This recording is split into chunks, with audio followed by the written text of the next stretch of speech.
So thank you so much for everyone coming today. I see a lot of familiar faces and also a lot of new faces. You guys really support our company and you guys help us understand why we're doing this and that our company has value to the greater cause, if you will. Also, I would like to say thank you to all our tutors for taking time out of their days to come and share this experience with you all. A lot of them are on vacation right now, so thank you for taking time out of your relaxation to come be with us. So why are we here today? I think that's the question as what you're all thinking about. So I know it says how I got into my university, but I think more so than that, it's not only about getting to university, but also understanding how to find your own passion and how this is going to drive you to your future and whatever you plan to do in life. I never thought I would say this, but I have an anecdote for the young people here. I don't feel that old myself. I'm actually only 32, but compared to you guys, I feel very old. You guys are given a lot of information and a lot of power. When I grew up, my father had all the encyclopedia books from A to Z. And during my free time, I would go into his room and start reading the encyclopedia. But nowadays, you kids have the computer, have your smartphone with you. And whenever you guys want information, you guys can find it very easily. Now, what does that mean? It means that you're given a lot of power. It means that you're given a lot of information. It's like, you're almost like Superman, if you will, where you're given a lot of power, but it will come with a lot of responsibility. And with all this power, the competition around the world is also going to grow.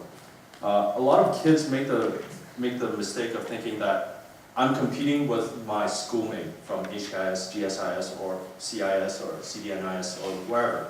But you're not actually competing. You're competing with the greater world. I know everyone is here today because everyone wants to excel and also do well in their future. But yeah, so with that being said, really listen in onto our tutors today about what they have to say about their passion, because they've all been able to achieve quite a bit in their lives, and it's because they follow their passion. This is something that's very important for everyone for the younger generation to understand, that it's not your parents' responsibility to help you find the passion, but it is your own responsibility to find your passion and to follow through with it. With that also being said, how do you find passion and how do you create it?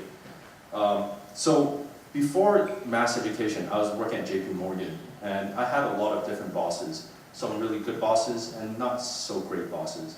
But regardless, I learned a lot from all these bosses. I had one boss in particular who I hold in high regards. He used to push me out and make me speak in the morning meetings where there's hundreds of people attending. And I was an analyst, I think a first-year analyst, and I was like, go fly a kite. No, if I had to do this myself, I would say, go fly a kite, because it's very nerve-wracking. Even nowadays, I still get nervous when I do public speaking. But it helped me train how to become more professional. And I also observed a lot of his characteristics and observed how he was at the workplace. And it helped me so much to grow fundamentally. It's even more so than what I learned at NYU. So having a mentor or having someone that you look up to is extremely important. Because as smart as we can be, we are following history. We are following onto other people's footsteps. And now I was pretty lucky. I was born with an older brother who was 11 years older than me, and an older sister as well. They both served great mentors to me. And my mom got a lot of comments saying that, Alex is pretty mature, which I didn't think so, but regardless, it was very nice. So with that being said, today we're launching our mentorship program. Now, to tell you, it's pretty simple. But we have, for example, this case where there's a student in China who needed help to apply for UCL law application and interview. We paired them up with one of our MAST tutor mentors who also attended UCL, who is currently attending UCL, and within 4 sessions and paying around 2,000 Hong Kong dollars, she was able to get all the information she needed. And this is because the tutor has been there and done that. Now, versus, you have a college consultant, which could charge anywhere north of 200,000 Hong Kong dollars, and might not have the similar experience, because they may have a master's, may have a PhD, and they may have gone to 3 different schools, but they may not have been to the same school. With our platform at MAST Education, we can help you connect you with the most relevant people. I think this is the power of what we're trying to do, and we can do it at almost 1% of the actual cost. So it's food for thought. Wherever we, to bring that to a point, we have over 70 universities represented on our platform, across from Hong Kong, Canada, UK, US, all over the world. So wherever you, even France. So wherever you want to go, we can try to help you find the most relevant person to help you guide you to there. Currently, we cover 27 AP subjects with our tutors, and we cover 23 IB subjects, which we recently added. So I do see a lot of new IB people in the room today, and I'm very happy to have you all here today. Okay. Oh, we've also recently added a whole bunch of master tutors. There's a whole slew of them here, but we actually even have more. Some that are not listed on our website due to certain reasons. But again, if you need a master tutor, need that extra drive to do well in your courses, you can always look up one of these master tutors to help you. And again, your support means so much to us. With our 2 years under the belt, we actually have students from all over the world. And while Hong Kong is #1 for us, but we still do have a broad breadth of having Taiwan, Singapore, India, even Brazil, even Sochi, Russia. So it's pretty interesting. And this brings home to one point in that you're not just competing with people in Hong Kong, you're competing with people globally. They're all studying the APs and the IBs. So with that being said, today I'm going to talk a little bit about our speakers. Just now we had a few video message speakers. Again, a lot of our tutors are back in school, so we pre-recorded some. Adia, who's currently attending Imperial College. Daniel, who also went to CDNIs and currently attending Northwestern. And also a new addition, Mr. Peter Hardman, who actually taught math when I was at HKUS. The next we have dial-in speakers, which is Quan Long from King's College, Henry Lui from UCL, and also Yash, who's from Harvard. They're actually online now, so we're going to jump straight into that conversation. And of course, the next panelist, which I'll introduce later. Oh, and lastly, we do have our mentoring services up, so if you guys want to learn more about it, do visit our website, and also SAT and ACT exam prep. Hey guys, can you take yourselves off mute? Yeah. Hi. Yeah. So, hey Quan Long, hey Henry, hey Yash. Can you guys give us a brief introduction of yourselves first? Yash, you want to go first? Sure. So hi, I'm Yash. I graduated from HKUS in 2017. I'm currently a freshman at Harvard College. Planning to study math, economics, and statistics in some combination. Not quite figured out how. I'm mainly interested in economics though. And I'm really, really glad to be here through Skype, I guess, talking all. Henry? Hi, so I graduated from Shaoxing College and USF School in May 2017. Currently, I'm doing a dual degree in law between UCL and HKU, which will ultimately allow me to qualify with both the UK and Hong Kong without doing an additional conversion course. So at MAST, I offer UK admissions guidance, as well as tutoring in IB English literature, economics and history. And Quan Long? Hi, I'm Quan Long. I graduated HKUS 2016, and I'm currently in King's College London, studying biomedical engineering. Great, thank you so much. So, I'm just going to throw out some random questions to each one of you. Yash, maybe we'll start with you since you need to head out soon. Actually, how's India right now? Good, good. It's quite cold, but I'm It's enjoying it. cold, okay, interesting. So, in high school, you took 14 APs, and you got 5s in all of them. How did you manage that workload? So it was quite a bit, but maybe not as much as it sounds like. I did take some courses that offered 2 APs. For example, if you take AP Econ, you get to take macro and micro. Same thing with AP Physics. It was a lot of work, but I think they were all courses that I was really interested in, and I had really good teachers for all those classes, as well as some help from past students from the Math and Science Tutoring Center and the Humanities Tutoring Center at school. And it was an enjoyable experience. It was a lot of courses, but I enjoyed all of them, and I do it the same way again if I could. Would you recommend it to other people? I think it really depends on what your interests are. I don't think you should just try and take as many APs as possible for the sake of it. Because really, there's limited benefit. I mean, I've talked to a lot of my friends at Harvard who took just like 6 or 7 APs and did just fine. So I think there's really like a diminishing return to taking APs, and you should only take as many as you think you can do well in. You shouldn't just force yourself to do APs for the sake of it. So I recommend people who have a wide range of interests, I suppose, but if you're interested in, say, just science or just humanities, then I wouldn't say that it's necessarily the best thing to force yourself to take APs outside this subject. Okay. Well, in the interest of time, you also have to leave soon, so let me finish the questions with you. So, could you tell us a little bit about your personal statement, about what you wrote when you applied for Harvard? Yeah, so I had a kind of, I guess, strange personal statement in a way. I wrote about buttered chapatis, which is kind of Indian bread, and I kind of connected that to my interest in economics. So I guess the idea of my personal statement was to convey both my cultural background and my interest, and to show how those two things kind of intertwined throughout my high school career. I guess it just kind of came to me. Like I spent like 2 months thinking of what to write. And then once I got it, I guess it just like, I wrote it all within a couple of days. But like I was making no progress whatsoever on my essays for the longest time. Like all of summer, I wrote absolutely nothing. I was just thinking the whole time. And then the first week of school, I suddenly realized what I wanted to write about. Yeah, I mean, it was a fun essay to write. Like I genuinely enjoyed writing it because it was about two things that I care about a lot. And I threw in all sorts of like bad puns about bread. And it was just a good experience writing that essay. I think it was a good experience because I was writing about something that was very personal to me and that was very kind of core to who I am as a person.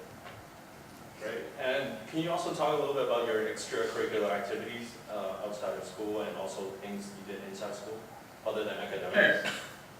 Sure. So my biggest extracurricular activities were probably this service platform that I had called Volunteer Connect, which I started in sophomore year. And basically it was just a database for service projects that had been completed at school. I won't go into too much detail about it so as not to bore you, but basically it was just it was a big database of projects that had been done related to service at HKS to help people find service organizations that they'd be best suited to. In my senior year, I got onto the Hong Kong debate team, and I represented Hong Kong at the World Championships, where we placed 6th. And that was probably one of the more, I guess, exciting experiences of my high school time. And I also have maintained an economics blog since sophomore year, which is now published every week in the South China Morning Post Yeung Post. And I guess those were probably 3 of my main extracurriculars over my time in high school. They're all 3 were things that I really felt a lot of interest in and I really enjoyed doing. Great. And lastly, can you tell us what it's like to study at Harvard? It's great. I mean, it's a fantastic place. There are tons of really smart, really motivated, really exciting people. I really enjoyed my first semester there. It's great not having to commute to school every morning. I don't have to wake up at 6 a.m. anymore. I wake up at 9 most days, which is fantastic. I get to you get a lot more freedom in college than in high school. You get to do whatever you want to do, whenever you want to do it, as long as you get your assignments done on time. And I really appreciate that freedom. It's been a great experience so far. I'm looking forward to my future stuff. Great. I think Cedric has something a little bit different to say about this experience, but we'll record it and send it to you later. Sure. All right. Thanks a lot, Yash. Feel free to log off whenever, yeah? Sure. Thank you for having me. Yeah. Great. Henry, one of your greatest achievements you did in high school was getting a 45 out of 45 on your IBs. Can you tell us, how do you do that? Sure. Well, all my high-level subjects were very much essay-based, which means that they're usually a bit more difficult to gain because the marking is a bit more subjective. So what I thought was most important was understanding the mechanisms and having a diverse, unique perspective on the issues that are usually discussed in the exams. These are the most important because they help you illustrate your depth of knowledge and your special understanding of the subject. So, for example, in English literature, I was recommended by my previous teacher to do some undergraduate level analysis online through the different online databases that different schools have. So I did that and then tried to incorporate some of the key points from those analyses into my own essays. And this is very much the same for history as well, where you read from different historians from the really thick books that they really like to write, and trying to take and sort of see what you agree with and see what ideas that you think would best suit your flow of the argument. And this is also very similar to econ, where you really have to explain why things happen, why a subsidy, for example, might improve the trade balance. You can't just say it just happens, you have to explain it every step of the way. So it's really about having a thorough knowledge of your subject and having the ability to describe it fully when you're answering essay question. Great, thank you. Quan Long, so you're wake up, Quan Long. So you're our physics tutor. Everyone comes to you for physics. How do you manage the amount of students you have on our platform and schoolwork? Well, to be honest, university is much more free than high school, I'd say. It's definitely tough. Like the academic load is quite a bit, but if you manage your time well, and if you have something, personally, I just enjoy teaching, and it makes me happy to see students struggling the same way I did succeed. So if you really enjoy doing something, you can always make time for it while balancing your social and academic life in university, unlike high school. Thanks, Quan Long. Okay, sticking with Quan Long, you applied to US, Hong Kong, and the UK. Can you tell us a little bit about the difference in the application procedure? Yeah, for sure. Well, my decision was to apply to all three of the places, which I don't think many people do, but I'd say it was probably one of the best decisions I made. The reason why is, well, in HKIS specifically, you can only apply for 10 schools, and the UK system only counts for 1 out of the 10 schools. So that's like an additional 4 or 5 schools you can apply to, which opens up your options very, very greatly. In terms of the application process, the US is obviously a common app. Your counselors can tell you all about that. And the UK and Hong Kong applications are just one big essay about yourself and why you want to, why they should choose you and accept you in that major. So they're kind of, the 2 essays are kind of the same thing. You can use them together. Great, thank you. Henry, can you tell us a little bit about this program you're in? It's quite specific, and to my understanding, there's only 10 people accepted into this program. Yes, that's correct. So my program is a dual degree program that both universities run simultaneously. Well, not simultaneously, but first we go to UCL. The first 2 years for the core modules in the UK, and year 3 and 4 to learn the Hong Kong specific modules that we need to qualify. So in the end, at the end of the 4 years, I'll be getting a degree from UCL and also a degree from Hong Kong U in law for both the UK and Hong Kong. Great. Can you tell us a little bit when did you start realizing that you wanted to become a lawyer? Well, I started wanting to become a lawyer quite early on, actually. I think I was about 6 or 8, when there was a huge PCCW shareholder issue that my parents were involved in, and they had lost quite a bit of money as a result. And in the end, it was actually the courts that stopped PCCW from doing what they wanted. And I think it was at that point that I sort of realized that being a lawyer is useful because you get back at people who make you lose money. Thanks, Henry. Are you still planning to run for the chief executive of Hong Kong in 2047? Yeah, sure. I think that would be quite an interesting experience. It's actually true. He does have the aspirations, and definitely he has MAST backing. Quan Long, can you tell us a little bit why you decided to attend UK in the end? Go to UK University, sorry. Yeah. So, well, speaking from my personal experience now, I found that the UK is much more career-oriented. So, everyone around you has some sort of vision, and the environment here really forces you to become an adult much earlier. I guess the prime example is the whole dorm system here. Everyone is mainly in single rooms, whereas in the US you have roommates. So you're all alone and nobody's going to tell you to wake up in the morning, which is quite scary. For me personally, it was one of the best choice for my major and a good stepping stone for my career in the future. So that's not to say I was ruling out all the unis in the U.S. and Hong Kong. I'm sure every single region, they're just as great and have something completely different to offer. It just depends on what you personally want. And during my time, I thought that the UK was the best choice for me. And how did you know you wanted to major in your major? I mean, when did you find that passion? Oh, so for me, it was much earlier. I'd say around freshman, sophomore year, I was interested in the medical field already. And by junior, senior year, I was looking into what kind of majors like I could apply for, whether it's straight medicine or biomedical engineering, which I'm in right now. And I thought, well, I actually applied for, the funny thing is I applied for medicine in Hong Kong and pre-med in the US and biomedical engineering in the UK. To be honest, I don't know where those choices came from, but I just thought biomedical engineering is compared to medicine, it keeps changing. So like the world's changing way too quickly, you don't know what's gonna happen. So that's gonna be a very, very interesting topic to choose. Great. 3 years is pretty quick. Are you planning to do a master's afterwards?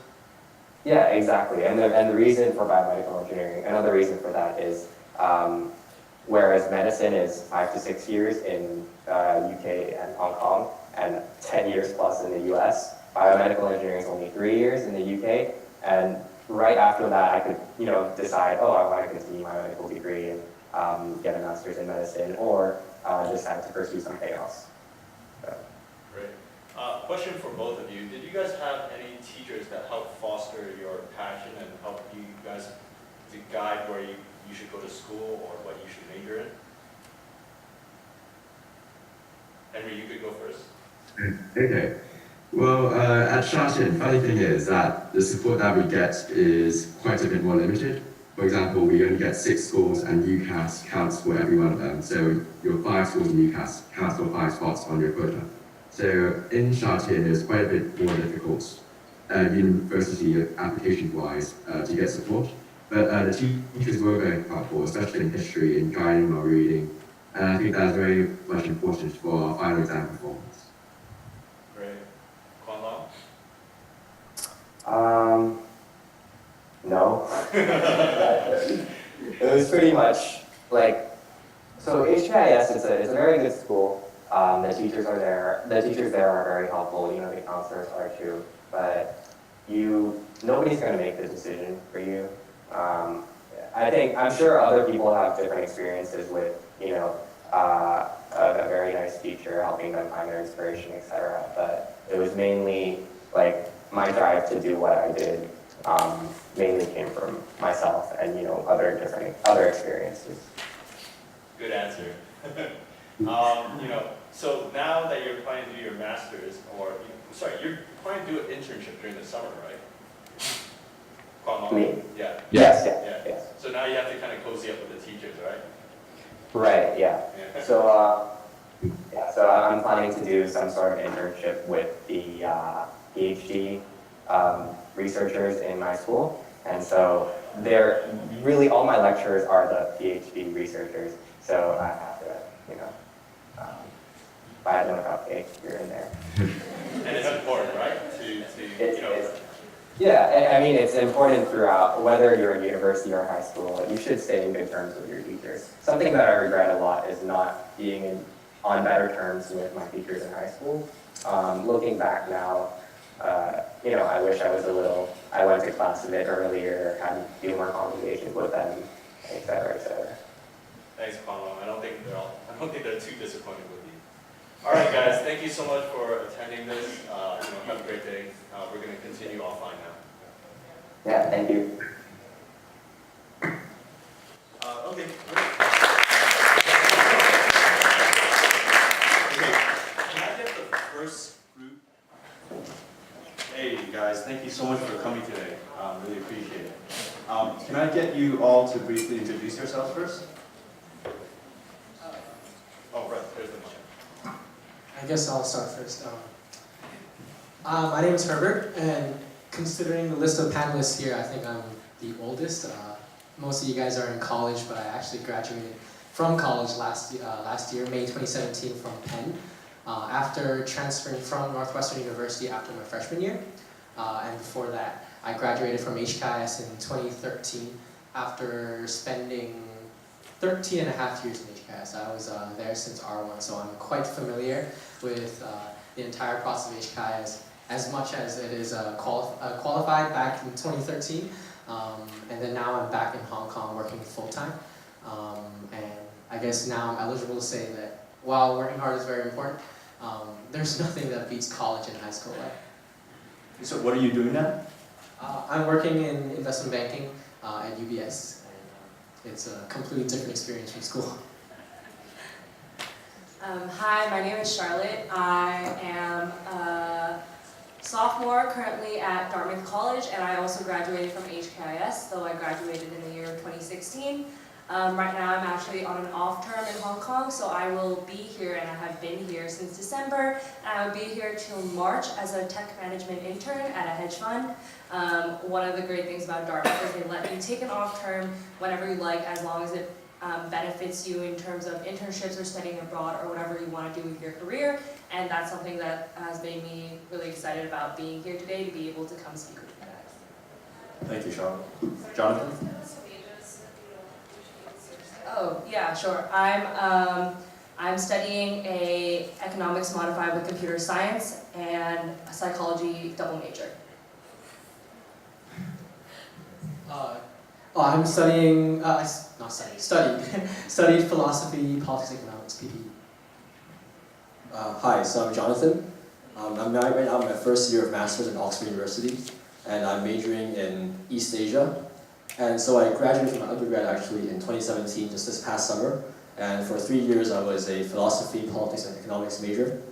And before that I was at HKS for, well, 12 years, so since grade 1. And I graduated from HKS in 2014. And yeah, so I think I'm sort of unique in that I went to the UK University, and that sort of gave me a different experience in terms of HKS and APs and the application process, and so I can help everyone with that. Hi everyone, my name is Claudia Tung. I graduated from HKIS in 2016 with Charlotte. I'm currently a sophomore at Emory University, and I'm a business and psych double major and a French minor. I've been at HKIS since 6th grade, so a bit later than them, but I'm still pretty familiar with their system. I know it seems like they all graduated from HRS, which they did, but it's due to technical issues, that's why we had to group them together. But the next group we have representatives from other schools as well. So Claudia, let's start with you. You're majoring in psychology, right? When did you realize that you wanted to major in psychology? I actually started my academic interest in bio. So when I was younger, I always wanted to know why and how things were. So I turned to biology to look for different answers for my questions, and bio did give me answers for a while. So in my freshman year, I took honors bio, and then I took AP bio in my junior year, and I really liked the courses. But there were still some questions that were left unanswered, so I turned to psych for that. And then in my sophomore year, I took intro to psych, and then AP psych in senior year. And then that's when I started realizing psych can give me the answers I really want. And then, yeah, so that's kind of what made me start taking psych courses in college. So I've been taking psych courses every semester, and it's the one class I always look forward to going to, even if it's at 8:30 in the morning. So yeah, that's why I kind of realized I wanted to be a psych major. Great. Charlotte, maybe you can tell us a little bit how you managed to create this major of both econ and comp sci. Yeah, so like I said, I'm doing a modified major of economics with computer science, and at Dartmouth, one of the great things about the school is that you can make whatever major out of the departments that they have available for you, and this really means that whatever you want to do, whatever you actually care about, you can make it fit your major, you can make it fit your academic interests as well. And so for me, I knew I liked economics because I took AP Econ in high school, and I loved my teacher, and I loved the class because I felt like I was learning so much more about how people think and how the world works. And then when I got to Dartmouth, I took computer science like 101 essentially, and I fell in love with, you know, a more technical scientific field which was something that I never thought I would be interested in because I was never a super math or science type person in high school. And so at Dartmouth, the process to create a modified major is actually pretty simple.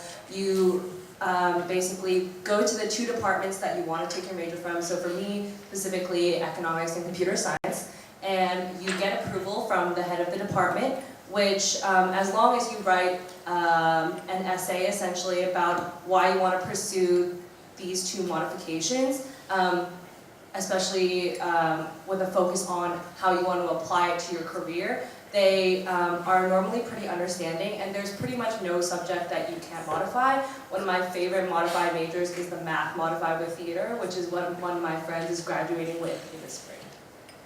Okay. How come you're not taking that? Oh, I'm not a math person.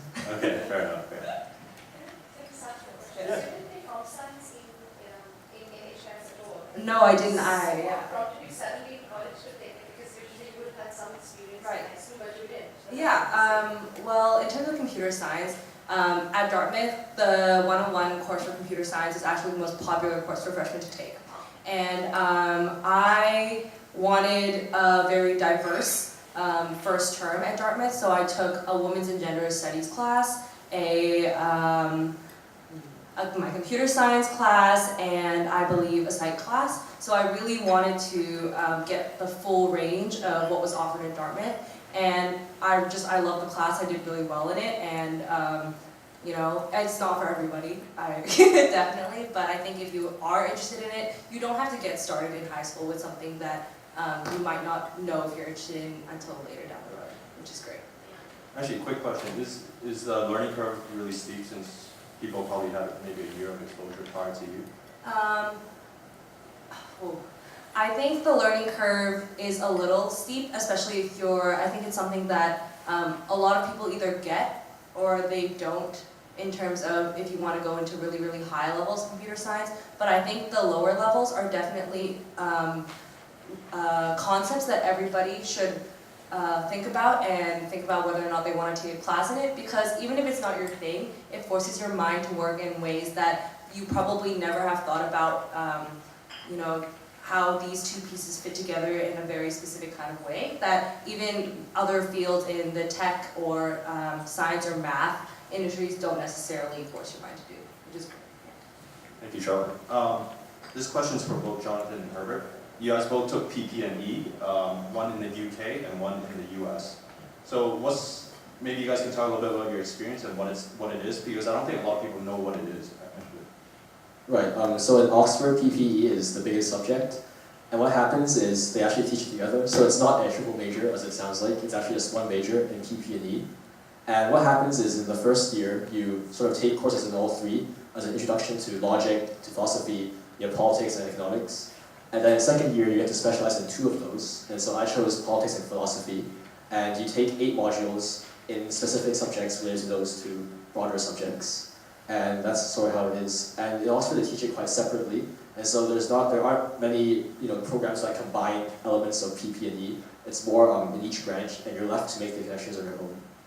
And in Oxford, it's quite a good experience because of the system where you sort of have a mentorship scheme with a professor. And so most classes are actually with only 1 or 2 students. And so that gives you a chance to really talk with some world-class academics and professors on your essays and on your homework. And they give you very good feedback and very in-depth sort of feedback on your work. I think it seems like the overarching idea is very similar, with the exception that at Penn, PPE seems to be more focused on breadth, and also there's this kind of factor where they try to integrate it together in your final 2 years, and also they give you a lot of flexibility to pursue what you want. So in your first 2 years, you're very encouraged to take the foundational courses in all 3 aspects: philosophy, politics, economics, making sure that you do have exposure to all 3. As opposed to another major where they emphasize more drilling down the fundamentals of one specific major. They make sure that you're at least very, very, very well aware of all the things that happen in these 3 as it is in the real world. And then later on, you get a lot of flexibility to create kind of a module as to which you're most interested in. For me personally, I'm much more interested in politics and economics. So after talking to my advisors, in which everybody does, you create a list of 4 to 5 classes where you focus on.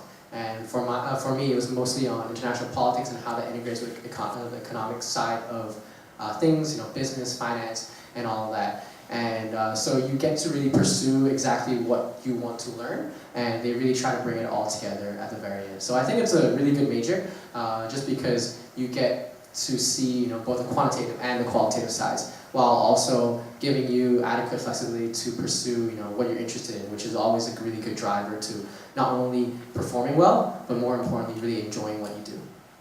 Great, thank you. I know this is going to be a curveball. You don't have to answer if you don't want to, but what did you guys write for your personal statements? I think my personal statement, so at first, my first draft was more of a run-of-the-mill, sort of a rigid statement about my achievements and stuff like that, but when I talked to my HKS advisor, actually, he was like, this is not going to work. So pretty much on the last day before I had to submit my application, I decided to simply sit down and think about what I thought of sort of philosophy, politics, and economics. And so I think my statement was on how these few things tie together. And so philosophy sort of gives you the intellectual background to a system and how do you run society. And politics is how do you play out those principles when you govern a society or when you govern a system. And economics is what really matters to people. And so whether you do politics well is measured with economics, and whether you can really make a difference in that area. And so I wrote an integrated statement on that, I think, when I was applying. Great. How about the rest of the panelists? The truth is, I don't quite remember what I wrote for my personal statement because it has been quite a while. I do remember what I wrote for my transfer application, which I guess is probably a little bit more relevant given that that led me to the school where I ended up graduating and majoring in. For that, the transfer app, the personal statement there is a lot more targeted towards why do you want to switch schools. Unlike the common application, the initial one in which you apply to college, which I guess the focus is more on creativity, creating your story. The transfer app is more focused on why do you want to make this change and what are you going to do about it after you make this change. So for me, I guess this kind of ties into why did I transfer. The truth is I really liked Penn out of high school. I didn't make it the first time, and so I gave it another shot and I got extremely lucky the second time. And for that statement, because PPE is relatively unique in the States, that was a really good angle to persuade the committee that this is something that I really enjoy. This is something where another school such as Northwestern cannot replicate, and I am genuinely interested in PPE simply because being in Hong Kong at that point in time, there were a lot of political issues starting to arise that were brewing, I guess, over the past 10, 15 years. Hong Kong business is always a core part of the city, and then philosophy is a very good kind of foundational, theoretical perspective to kind of tie in different ideas that bind both politics and economics. So I've always felt that I'm like to dabble with a little bit of everything. So I felt like PPE being something where I can do a little bit of math, a little bit of writing, that would be perfect. For me, my personal statement was actually kind of different from theirs. It's a bit less serious. So I actually had trouble coming up with the topics to write about at first. So I was encouraged by my counselor to just sit down and think of like 10 things that I thought that I really cared about, and just write everything I had to say about them on a piece of paper or like a Word document or something. So that's what I did, and the thing that I ended up with the most stuff I had to say about was actually my dogs. So I just gave it a shot, just wrote about my dogs. So it might seem a little cutesy, and at first my counselor was worried that like a 17-year-old girl writing about her dogs for a college application, like who's gonna want a girl like that in their college? But in my personal statement, I tried to show like growth and change, because I got my first dog 12 years ago, so I started there, and then I wrote about my experience until now. And so I tried to talk about growth and like taking responsibility for taking care of other people and things that are not myself, and just kind of showing that like I'm also a person that's, you know, not solely focused on academics or like careers or something. So yeah, I try to make myself seem more like friendly, approachable, instead of like, oh, I'm so hardworking, I have all these ambitions I want to achieve. Yeah, I think that's a very important point. Question for Claudia. Why did you choose Emory University? How did you find the school? So the question was, why did Claudia choose Emory and how did she find the school? Yeah, it was actually my counselor who told me about Emory at first, because I didn't really know where to start looking for colleges. And he was like, oh, you should check out Emory, I think you fit in well there. So then I went on Emory's website, I looked at their programs, their professors, what the professors are researching and what I'd be interested in studying there. And there were several professors whose research I was really drawn to, because when I was applying to college, I really wanted to do bio and psych. So I looked at those programs and those professors more, and I found more like classes and professors that I wanted to like get to know and dip my toes in there. So that's why I ended up applying to Emory. So did I already say this? I'm really blanking, but Claudia brings home a very important point, is that your personal statement is about your growth as a person. It's not only about what you want to achieve, but also about who you are as of today, and how all your past experience accumulate into who you are today. And they want to see that. They want to see who you are as a real person. So thank you for bringing that point. And Charlotte. So my personal statement was also very different to the rest of theirs. So I grew up as a figure skater, and I still figure skate today on the Dartmouth figure skating team. And so figure skating was a big part of my life from when I was 3 up until today. And kind of like Claudia, I was able to write about my journey in figure skating and how it related to everything else that I ended up tackling in my academic, extracurricular, and personal life. So the lessons that I learned through pursuing an pretty extreme sport in a place like Hong Kong, and what it ended up bringing out of me, and how I was able to apply it to all the other areas of my life, and ultimately how it helped me end up where I am now. Thank you. Yeah, quick question. Do you guys pick the SATs or ACTs one by one? And what was your rationale? I picked ACT. My first exposure to the standardized test was actually the PSATs, and I didn't do that well on them. So I took a bunch of practice tests and courses for the SAT, but I just really didn't like the timing and how there were so many sections and how you had to breeze through them. So I tried the ACT before I even took the actual SAT, and I ended up liking the timing a lot more, and how there were only 4 sections, and also the science section was better for me than the SAT, because reading the graphs weren't too hard, and then just a few paragraphs to read for the science section wasn't too hard for me. I actually didn't have any real exposure to the ACT. I took the SAT the first semester of sophomore year and did well enough that I just left it there. I feel like when it comes to choosing between the two, my younger brother just went through it, and the rationale for him, I know, was that the SAT, he didn't have to do a science section, basically. Thank you. Yeah, for me, I chose the SAT, and the reason was because that seemed to be the default path. And so, like Charlotte, I wasn't really exposed to the ACT.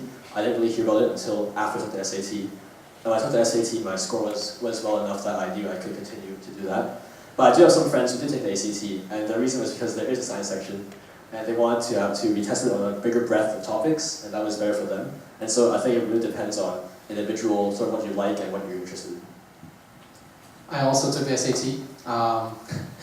That was because back in 2012, ACT was still kind of emerging. SAT was still the way to go, so I didn't really think too much about it. Yeah, well, we also see that actually with the SAT having been recently changed back to the 1,600 point scheme, we saw a lot of parents actually take the ACTs last year, which is also just as good. We do have more information on our website, you know, the pros and cons of both. Do take a look, and I think a lot of students are debating that right now, and ACTs are becoming more and more popular. Just last question, I actually have a whole list of questions, but you know, due to time, and afterwards we're gonna have a break-up, not break-up, we're gonna have drinks and you know, social hours that you guys can approach them individually and ask questions if you guys want to ask them privately. Jonathan, so can you tell us a little bit about Oxford and its unique interview process? I mean, is it in-person interview process? So in Oxford, unlike a lot of other schools for undergrad, you need to interview. And usually what happens is you apply in October of the previous year, and then if you get an offer, you'll be interviewed in December of the same year. And they usually give you an option. You can either interview via Skype or you interview in person. And from what I've heard from professors, they do prefer in person because Skype is sort of, there's always internet issues and all that. No, and there isn't. Yeah, and so they prefer it in person. And so what happens when you interview is they give you an invitation, it's quite short notice, they'll say, can you fly to Oxford in let's say 2 weeks and stay here for 3 days? They'll cover all your accommodation and board and food. And basically you live in the college that you applied for. So Oxford is split into different colleges, and each college is its own basic academic community. And it has its own professors and different staff for each subject. And so when you apply for Oxford, you choose a college, and when you get an interview offer, you'll go to that college and live there for 3 days. And over the 3 days, you'll have either 2 or 3 interviews in your subject, and each interview will be with the professors who taught you, or who will teach you in the future if you get in. And so what they try to do is, in a half-an-hour session, they try to get a feel for you as a student, whether you're teachable, whether they want to teach you, and whether you suit their interests or their academic sort of area. And yeah, that's how it really works. And in the 3 days, you'll be mingling with other candidates as well. There will be lots of other activities you'll be in, so you can sort of simulate an Oxford life. But mainly it is the interviews, and mainly they are trying to see sort of what sort of student you are and whether you're a good fit for them personally. Okay. This question is for Claudia. For psychology, you know, it's a pretty broad major. Is there anything that you're planning to specifically focus on? I haven't really thought about that too much yet, because right now I'm still taking a bunch of different courses to see what I'd be really interested in. So for example, my first semester I had to take an intro course, and then my second semester I took a course on infancy, and just last semester I took a course on social psychology, and next semester I'll be doing a primate social psychology. So I'm still kind of seeing what parts of psychology I'm especially drawn to, even though everything is still really fascinating to me, so it's a bit hard to choose right now. Thank you. Charlotte, you know, you have quite a bit of students on our platform, and you also have ice skating. How do you manage all of this? Like some of the previous tutors said on the dial-in panel, college is definitely a place where you have a lot more free time. And so when you don't have to be somewhere at this specific hour for 8 hours a day, which is what school was, and then extracurriculars and everything afterwards, you know, your time is on your own hands. And so the way I was able to do and how I've been able to manage the various things that you just mentioned have been really in choosing classes and extracurriculars that I really care about.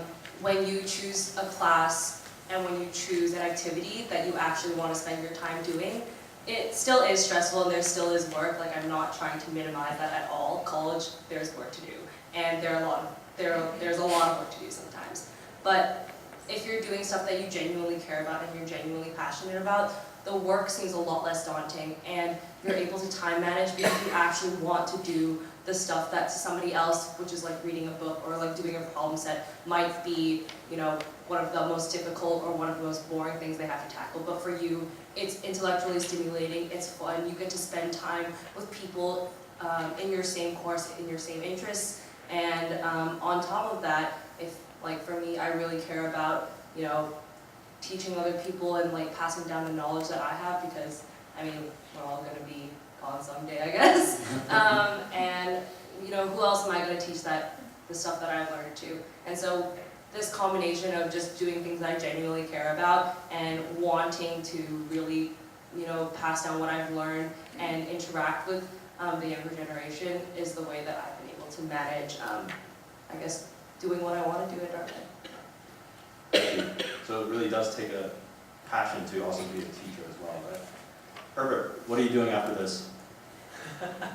I'm going back to work. Tell us about your just a little bit about your last week and how you're working on the 31st of December. Well, I work in the financial industry, which is a little bit longer hours than you're usually exposed to back in school, high school, and college.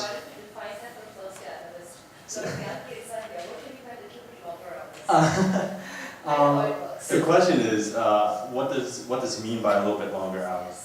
There are later nights. I think the latest You can't even call it night, it's morning, right? on Friday, I think I left the office around 3:30 a.m., something like that. There are, but that being said, Penn is a great school to get you ready for the professional life. This is where the alumni base, where your friends really make a huge difference, because a life like this is not something that you can be a little blindsided by. You don't go in and just suddenly people tell you, hey, you gotta stay for this X amount of hours. But a lot of my mentors, a lot of my peers who have gone through this process, so I was already very well aware of what I was signing up for in order to learn a lot of the things that they provide you, they equip you with. And then even back in HKIS, in which the course load was also quite rigorous as well, that also was part of the process in which helped me prepare for what I'm doing now. And I guess also one more thing, while HKIS is an international school, I did take Mandarin all the years except for my last year, and it is helping me survive in the Hong Kong banking industry so far. So that is some credit to the Hong Kong Mandarin program as well. Herbert has an investment banking gene. If you look at his skin, although he stayed up till 3 a.m., it still looks perfectly fine. I had a friend just like that as well in high school. He pulled insane hours and he still looked fine. For me, when I pulled those hours, I looked like crap, if you will, the next day. So I guess you have a bright future ahead of you. Okay, thanks a lot, guys. But last one is what type of suggestions would you give the audience here today, whether it be parents or whether it be students? Just a quick one. I think having, I guess, completed this entire process, not completed this, right, but having gone through, not only high school, but also college, which I guess you guys are still waiting for that for a couple of years, it's important to work hard and be prepared, but at the same time, looking back, it's a really fun time. And as long as you're able to prepare well in advance, don't forget to enjoy the process as well, because once you start work, there's really no going back. Totally agree. So have a balance. Have a balance for making sure that you do all the things you have to do, but also make sure that doesn't make it a burden. Make it something as something you have to do and walk along the process. Enjoy. Yeah, I mean, echoing everything he said, and on a slightly different note, I think college admissions can be a really scary time for the parents and the kids, obviously, because right now it seems like it's your whole world. It's like, wherever I go is going to determine where I end up at afterwards and then afterwards, but I don't think that's the case. Sometimes I can't even remember where my friends go to school, and at the end of the day, the reality is that not everybody's going to go get into their dream school, and you can work as hard as you want to try and get there, which is super commendable and obviously what everybody should do, but the fact is that with college admissions there is a little bit of luck and there is a little bit of uncertainty that no one can predict. And with that being said, I would say that for somebody who might be scared of that happening, don't be. I have so many friends who didn't end up at their #1 school or their dream school, who didn't end up in a city but ended up in the countryside or vice versa, and they're having a blast. College really is what you make of it, and Although there are circumstances where you might want to transfer for specific programs, I think for the majority of my friends who didn't end up at the places that they were like, wow, this is my #1 school, like at HIPS or, you know, Oxford, Cambridge, whatever, they're having an amazing time and they would not change where they are for the world. I even have a friend who applied to transfer and then decided to stay at her school because she realized that it's actually somewhere where I've made a place for myself, which is something I think is really important to remember during this whole process. Thank you. Yeah, for me, I would say keep an open mind. For me, I didn't know I wanted to do PPE or humanities until basically 11th grade. I was always going to engineering or math and science. And so I'll say, you know, many things happen. Your mind might change, your college choices might change. I wasn't thinking about the UK until 11th grade. I was always shooting for the US until very late. And so yeah, just keep an open mind, explore more options, keep your mind open, see what you like, try new things, and don't get stuck into a path where you're like, okay, I'm going to go to this school for this major from 9th grade. Always see more things and widen your perspectives before you choose a major. Yeah, I just want to reiterate that point for students. One thing I regret from high school is not taking AP Econ because I was so focused on like bio and psych. Even though I'm still on track for you know, finishing my credits and requirements for my 2 majors and minor, being more open-minded in high school definitely would have helped me make it a little bit easier for me now. So yeah, I think definitely try to take as many courses as you would like to take, as many courses as you can handle. And also for parents, one thing I really appreciated that my parents did for me was they were very supportive no matter what I chose. So when I was a little girl, I wanted to be like a doctor. And of course they were like very happy, yay, an Asian doctor, wanted to be a doctor. And then I changed to vet, and then they were like, oh yeah, that's great, you know, just keep exploring your passions. But then in high school, when I started thinking about psychology, they were still very supportive. And then even now, and when I changed to business, psych, and French, they're still very happy about my decisions, and they trust me with my, like how I can handle my responsibilities and my, just, you know, what I have to do for my major. So I think, yeah, it's really important for the parents to trust your kids and also to encourage them and support them. Yeah, Dad, you can hear her advice. Okay, thank you guys so much. Thank you so much.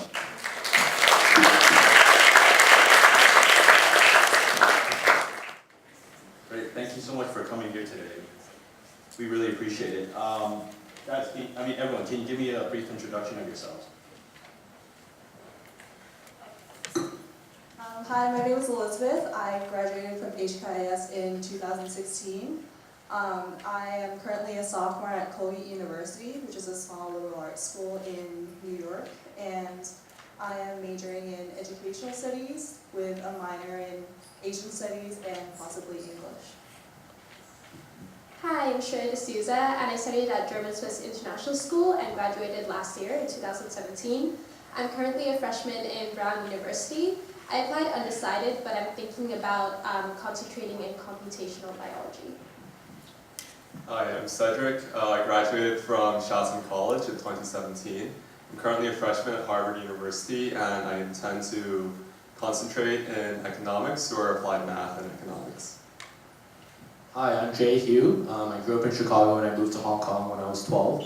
I first went to UCLxHKU International School from year 9 to year 11, and then I went to Chinese International School for IB from year 12 to year 17. And at UCLxHKU I did IGCSE. And then I first went to Boston College for my freshman year, and then I transferred to the University of Pennsylvania. I'm currently a junior, double majoring in economics and psychology and minoring in math. Great, thank you very much.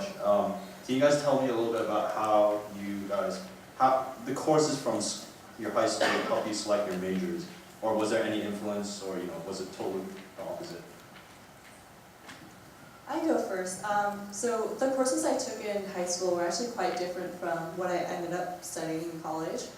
Most of the APs I took were in the natural sciences and math, so I took bio and chem and psych. And I went into college actually thinking that I was gonna stick with that, so I took math and chemistry, and I took psychology, but I didn't like love it. I didn't really look forward to going to class. So at Colgate, there's a system where you have to fill some requirements. So you have a social sciences requirement, science and math requirement and stuff like that. So it kind of forces you to take a wide range of courses. And I chose my major based on just the classes I loved, and I ended up loving the educational studies classes and Asian studies classes that I took, and I just stuck with that. Thank you. I actually had the opposite experience because I did the IB in high school, and I was quite restrictive in the subject areas I could take because I took 2 sciences, 1 humanities, 1 second language, 1 math and English, and so on. So for that, I basically just chose subjects which I enjoyed most from each of the subject areas. So for example, for the humanities, I chose economics because that was what interested me the most. But what's special about Brown actually is that there are no gen ed requirements. So right now, I'm actually able to choose whatever courses I am interested in. And I think one thing that's really good about university is that there's so many more courses offered than you have to choose from in high school. So for example, I've actually become quite interested in computer science, which I did not take in IB. So yeah, I'm really excited to take a course in it. Yep. I had a similar experience with Chui.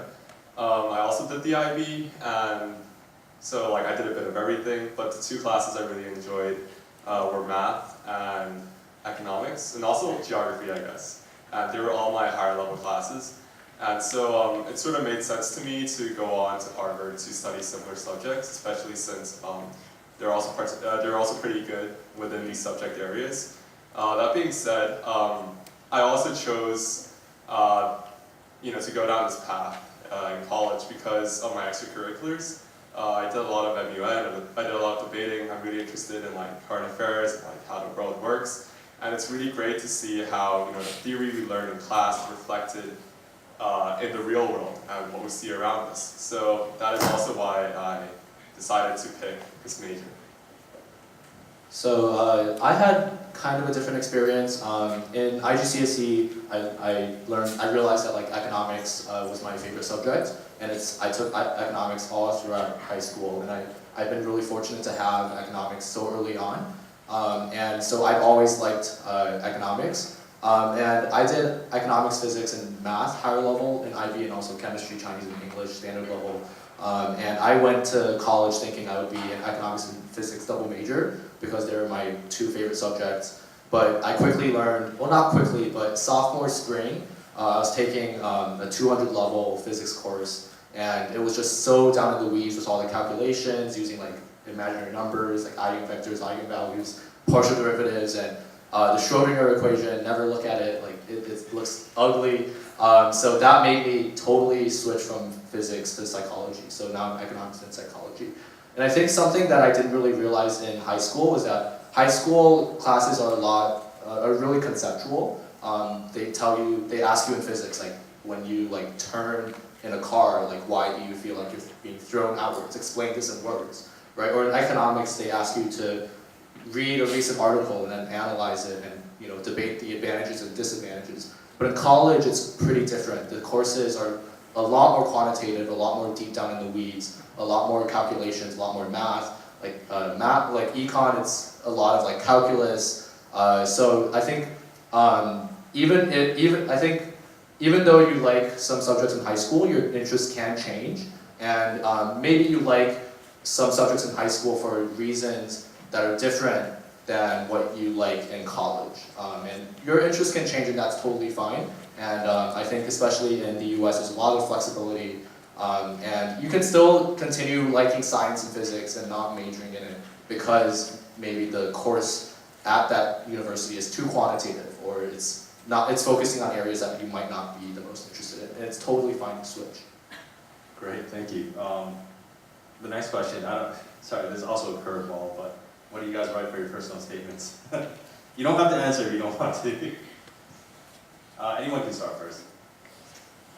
I actually wrote about how I had a fear of emails and how I hated sending emails to important people, but I kind of took that, that was like a weakness I had, and I took that and tried to show growth, and I related that to how I ended up gaining skills that were useful for, eventual leadership positions that I got in like junior, senior year. And so for me, my focus was to show a learning curve and also relate kind of a more personal part of me to the extracurriculars that I listed on my application. For me, I'm really interested in music outside my academics. So I wrote about Chopin's Raindrop Prelude, and I kind of analyzed like the different sections of the piece and related it to different parts of my life. So for the first part, I talked about my childhood and how it was like really carefree, and the next part was like quite dark in atmosphere. I talked about my insecurities through teenage life, and towards the end of the piece, it gets happier again, and I talked about how I feel more secure in my choices, and yeah, just like a lot of people, how my learning curve in life. Yeah, so how I approached the personal statement was, I thought of it as a story about myself. So, how did I become the person I was today? So it was a lot of reflection, and basically what I summarized about myself in year 13, my final year was, I was a leader in many student organizations, I was pretty confident. While I'm reflecting on how I entered, middle school, I was a lot more shy, I wasn't sure what I wanted to do, I was really small and confident. So throughout my personal statement, I sort of tried to deconstruct and sort of analyze how I became who I was at the end of high school from where I started at the start of middle school.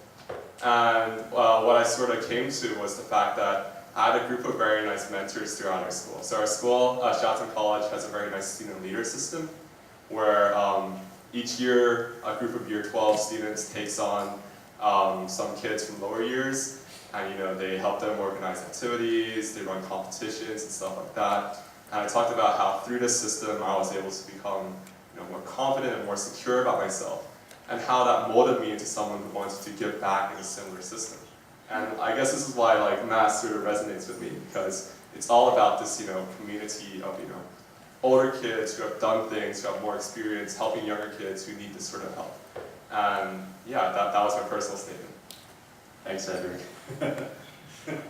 So I'm going to take a different approach, and I'm going to maybe talk more about my transfer essay than my Common App essay, because my Common App essay, I guess, wasn't as good, because I didn't get into a lot of my top schools.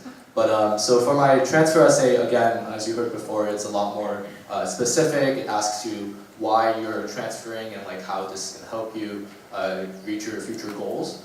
So I want to be a high school teacher, and I knew that ever since after year 12, after the summer of year 12. And so I framed my entire essay around my aspirations of becoming a teacher. So I think Alex was going to ask this later, but I'm just going to answer this now. But so one of the reasons that I wanted to transfer was that I wanted more deep, meaningful conversations with the people around me. And I wanted to be exposed to a lot more diverse experiences and diverse people with different backgrounds. And I thought Penn was a lot more suitable in that sense. So why do I want more deep, meaningful conversations? Well, I said, as a teacher, I'm going to need to foster that love of learning in my students. I'm going to need to consider different perspectives. I need to know the different issues and the different debates that are going on in the world, so I can foster that kind of vitality in my students and make sure that they're not just learning for the sake of grades, but they're learning because they want to be a more well-rounded person, a better person who's more aware of current issues. So I talked about that, and then I talked about why do I want a more diverse student body? Well, because as a teacher, I'm going to have to work with a lot of diverse students and diverse staff. And I'm going to need to cater to a lot of diverse learning styles, a lot of students from diverse backgrounds, maybe from low-income backgrounds, maybe of different races, different ethnicities. So that transferring to an institution like Penn that is a lot more diverse is going to help me in terms of becoming a better teacher as well. So that's what I talked about in my transfer essay. Great point. I think what's interesting is that you also transferred from Boston College to UPenn. I mean, what's the type of advice you would give to students who are applying and may not have gone to the top university? I mean, how do you build that grit to see things through? Yeah. This is a total curveball. No. So I think that's a really good question, and I think like for all the students out there right now, and all the parents too, like this process is really stressful, right? I'm gonna acknowledge that right off the bat. Like I think year 13, when I was doing applications, that was the hardest time of my life. Writing all those essays and applying to all those schools and having such pressure, not just at CIS, but from parents, from friends, from family, from other people who I know who have gone on to good universities, from myself as well. But I think when I did get into all 7 of my top choices, Harvard being one of them, who rejected me twice actually, transfer and high school application. So I think that really took a hit on my self-esteem and my confidence, especially since both my parents went to UCLxHKU. I felt like I had a pretty decent chance, but when I got rejected, I was pretty devastated. But I think knowing that, I think my dad was talking to me and he was saying, oh, this is not the end of the world, you can always transfer, right? That's always an option. And I thought maybe I don't want to go into Boston College with the mindset that I'm just going to ditch, right? But I'm going to give it a chance, but I'm going to keep transferring at the back of my mind because it's still a good option. So I think I went and I gave Boston College a try, and I felt like it really wasn't that suitable for what I wanted in terms of a university, and it wasn't the best match for me. And I think to all the students out there, I applied to transfer. It's going through college apps again. It does require a lot of grit. Going through the same process, going twice, getting rejected from your top 4 choices twice. It's really hard, but I think to all the students and parents out there, even if you don't get into your top choices your first time around, there's always hope. There's hope for you, right? It's not it's not I think a lot of Chinese parents, especially from mainland China, think it's a really you have to do this right now. You have to achieve the highest. You have to this is going to determine your entire life. Well, while that might be true to a certain extent in mainland China or in Hong Kong with a lot of standardized exams, that's not really true in America or in the UK. There are always second chances out there. And even if you don't go to your top choices, you can still be happy at a lot of your quote-unquote safety schools or any other school. It's, again, college is what you make of it. And now they're saying that your graduate school is more important than your undergraduate school. So whether you go to graduate school or not, it really, there's a world of opportunities out there, and not everything is determined based on what school you go to freshman year. Thanks, Jay. Jack Ma was rejected by Harvard umpteen times, right? You ever seen that video? Yeah. So I mean, respect to your grit. Cedric, can you tell us a little bit how, you told me about how you were mentored to do the leadership things that you did. Can you tell us a little bit about that and how you return that favor to the kids younger than you? Yeah, sure. So basically, how it was structured was we had a house system. So in Harry Potter, how the school is split into 4 houses. We had 6 houses. And every house went through all the years. So in every year there would be a house called Armstrong, which is the yellow house that I was in. And so the older students in year 12 would come down, 2 of them would come down to our house group, called our forum, every morning. And they would just come talk to us about house events, try to get us to sign up for events and stuff like that.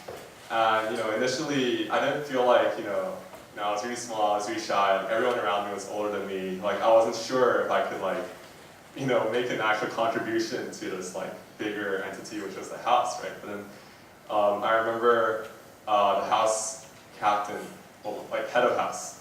Her name was Katie, and she was just really nice. She was super encouraging. She would just every time I went to an event, she would be like, "Oh, hi Cedric, it's good to see you're here again." And for a kid, that's all you really need, just to feel you're recognized. your contribution is needed in this great organization. And like, just those small things, like, over Christmas, our student leaders invite us Christmas cards and like to talk about, oh, like I noticed you went to like these events this year, like thank you for coming, hope you contribute next time.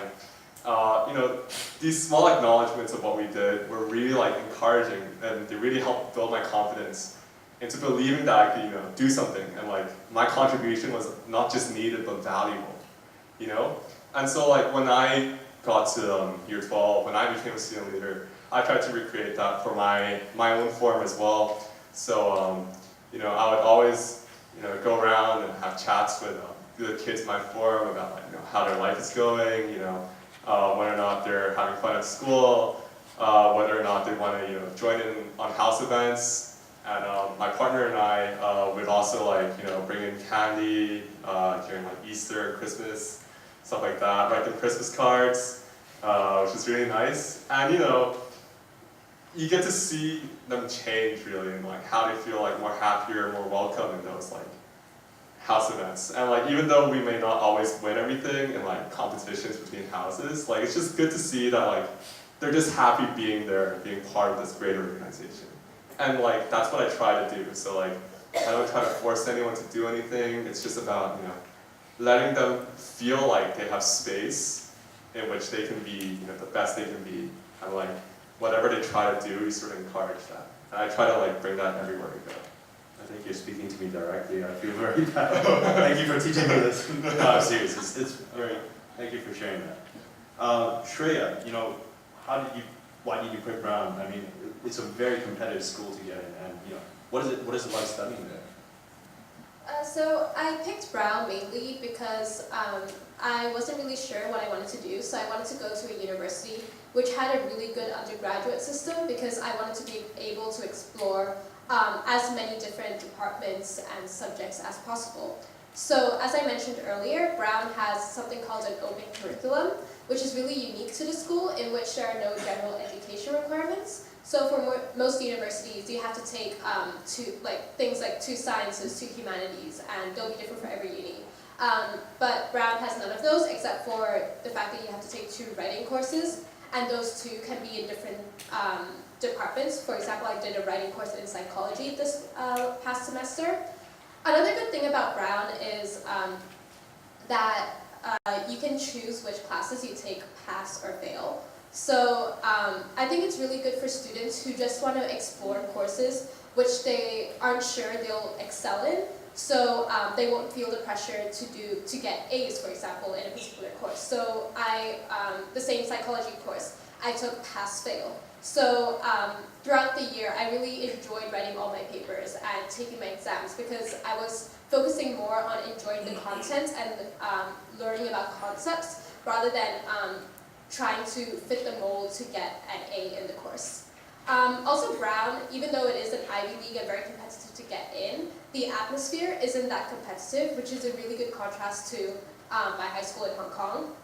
So even though everyone over there is really smart and really accomplished, I have never really felt intimidated in the environment I was in. So all in all, at the end of the first semester, I feel like I felt really welcomed into the community, and yeah. Thank you very much. And Elizabeth, can you tell us a little bit about the research you did when applying to universities? I mean, how did you go about it? Did you actually do any campus visits? Yeah, so I actually didn't do any campus visits, but I met with my counselor a lot, and I knew from the start that I didn't want to go to a huge school. So the school I'm going to now has 3,000 students, undergraduate in total. So I knew I wanted like a smaller school.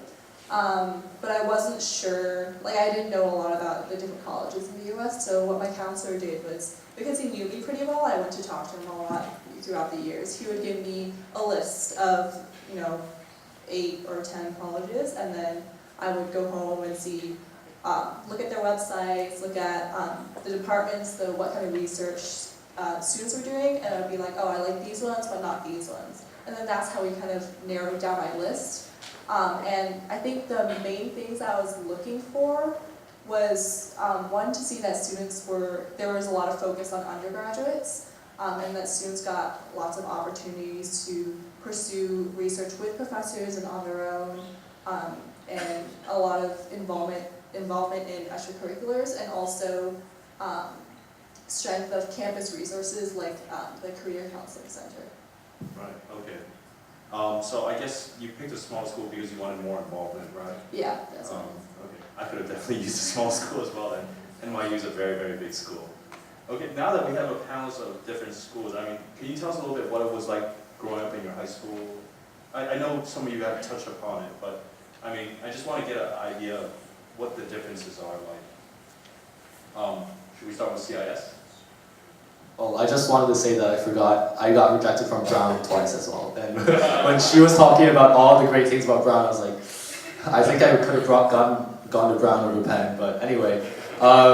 So for CIS, yeah, I love CIS. Like for my friends, like I love CIS. Everyone knows that I love CIS. Even though I was only there for 2 years, like I made such great friends switching from Yeung, and honestly, I still like CIS better than college. And I've actually thought about I'm thinking about going back to teach at CIS, which might be too much for you guys, but I think what I loved about CIS, and I would encourage, if you guys are not in year 12 yet, consider switching to CIS. Consider applying to CIS. CIS is just amazing. Yeah, sorry. What you did like about Boston College? Okay, so I'll get to that after I talk about CIS.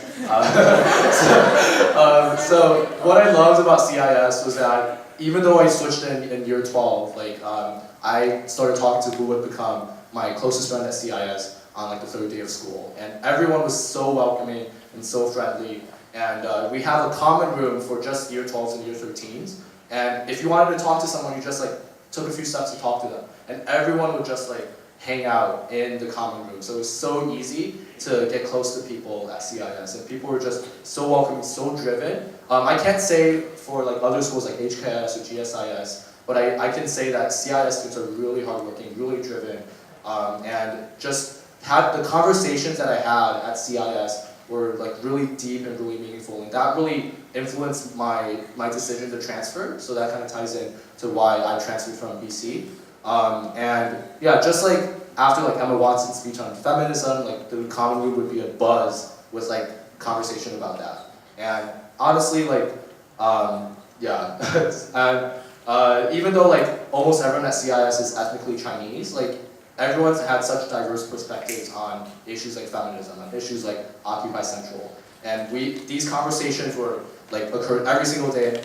Every single person I met, I could have a deep conversation with, and that's what I really loved about CIS.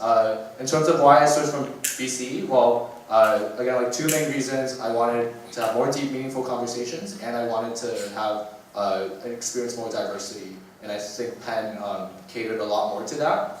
So at Penn, I think I've had a lot more deep, meaningful conversations that I've missed at CIS, and that I've missed having at CIS. And I also, and Penn is a lot more diverse. It's I've met my first person from Palestine, from Ethiopia, from Zambia, from a lot of different places, Kazakhstan, which I didn't even know was a country before I went to Penn.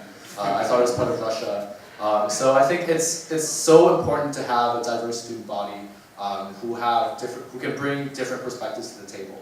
And I think that was my main criteria for choosing colleges, and also my main reason for transferring. Do you seem to have the most serious college applications? Mm-hmm. When did you start thinking about it? Was it freshman year with software? Because in medicine I spent a lot of time, so when did you start? Yeah. So the question was, when did I start thinking about college? So my mom is kind of like a tiger mom, but she still gives me freedom. But she's really type A, and she, I think, started getting me to think about college in around year 9, right before high school. So I think, yeah, so I just started kind of thinking about it, but I didn't really seriously consider it maybe until year 10, year 11. I think it is important because with IGCSE, I got to choose my own courses, and maybe I think in other programs you don't have as much freedom to specialize so early. But I think it is important to think about colleges before your course selection in high school, because that could determine what you study in college, because I didn't get to take psychology before college. And if I had taken psychology before college, maybe I wouldn't have wasted so much time on physics.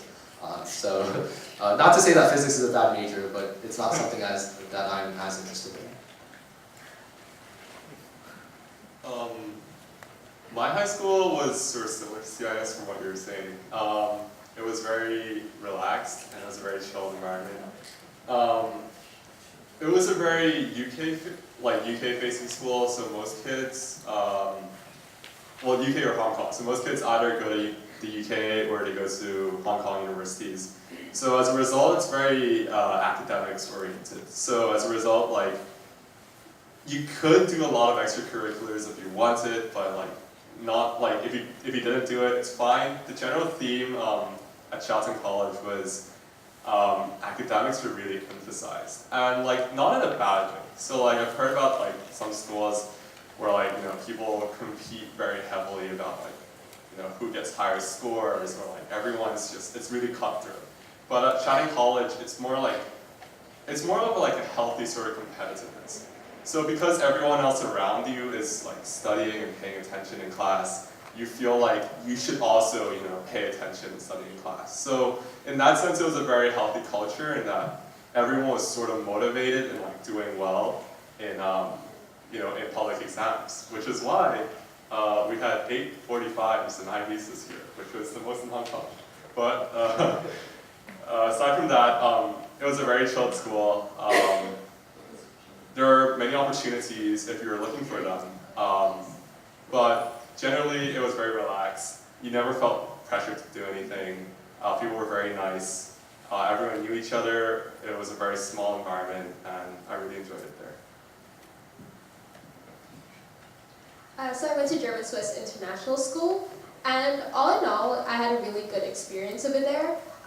Like Cedric's school, it is really, really academic. So I remember at a parent-teacher conference once, when I just joined, my parents asked the school principal about why the school didn't have many sports teams, and the principal literally told my parents that people do not go to GSIs for sports, they go there for academics. So in that sense, if you go to German Swiss International School, you kind of have to take it into your own hands to find your interests outside of academics, which is something, so it's kind of hard, it's much harder for US students in a way, because UK schools only really care about your academics, whereas US, I really had to join as many clubs as possible in GSIs, of the few there are, so that I could write enough in my applications.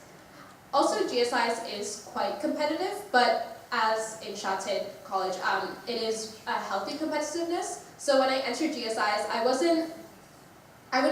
like above average as a student, but I wouldn't say I was really high achieving. But in 1 year of being in GSIS, I really changed in my academics. So because I always saw my classmates striving to do really well in their tests, I also changed and wanted to do well in academics as well. And also with university applications, everyone is really high aiming, so lots of people apply to the Ivy League. So seeing my friends striving to do really well, I also aspire to do as well as them.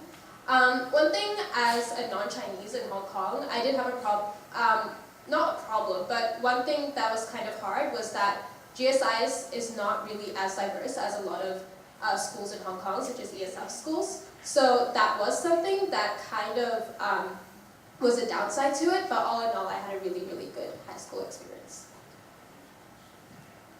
So I went to HKIS, and I don't know, I loved it.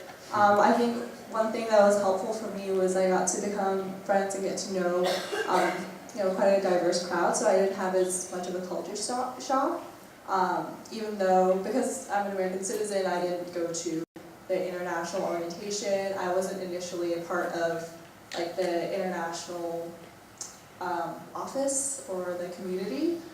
So that was a bit hard, but it also forced me to kind of like get out there and make friends.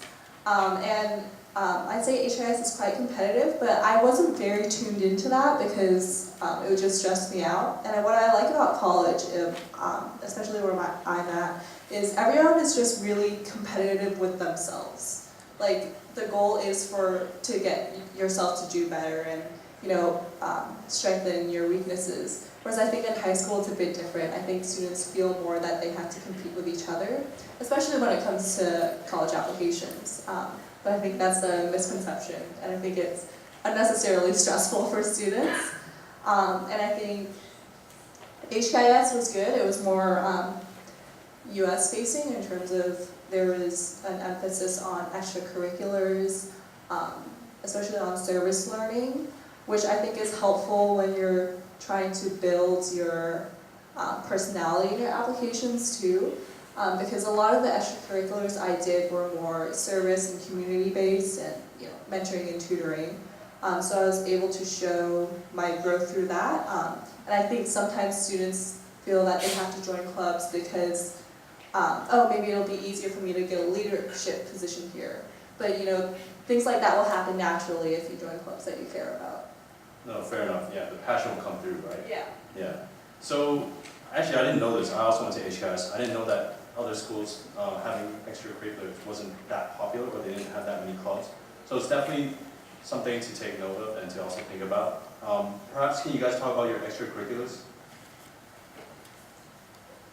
Well, I did, like I said, most of mine were more kind of based on, had high involvement with other people, so I did mentoring and tutoring in the Humanities Center, I tutored Chinese.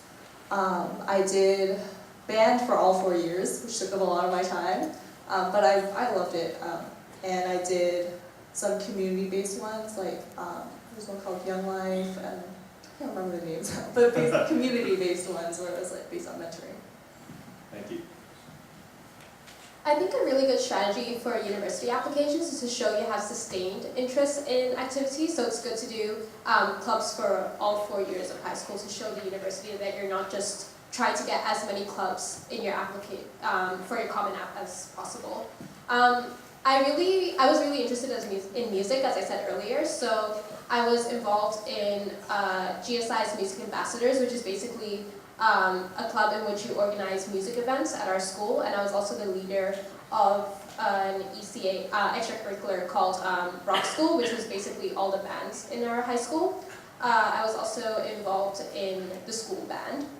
And apart from that, I did some volunteering work, so I raised some money for children's education in India. And I also did some work in student council. Yeah, and adding on to what Shreya said earlier, it's not just about participating in something for 4 years. It's about participating in something for 4 years that you actually care about. So instead of just doing it, ask yourself what you're really into, right?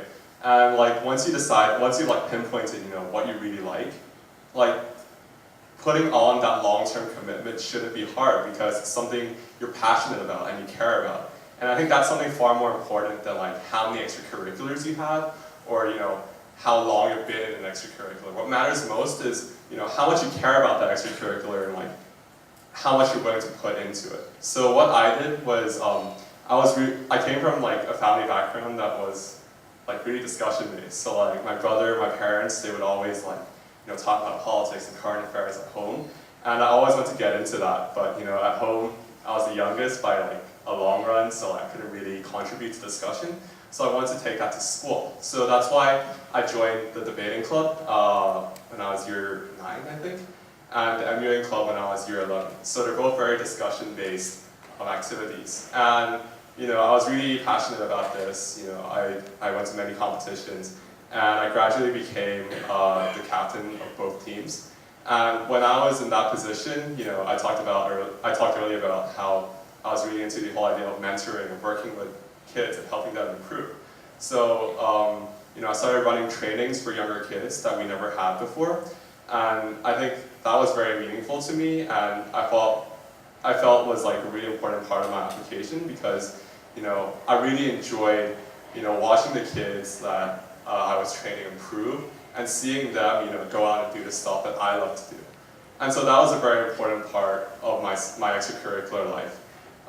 As well as that, I also, with a few friends, started my own not-for-profit organization. So we cooperated with this non-profit organization based in Hong Kong that operates in China.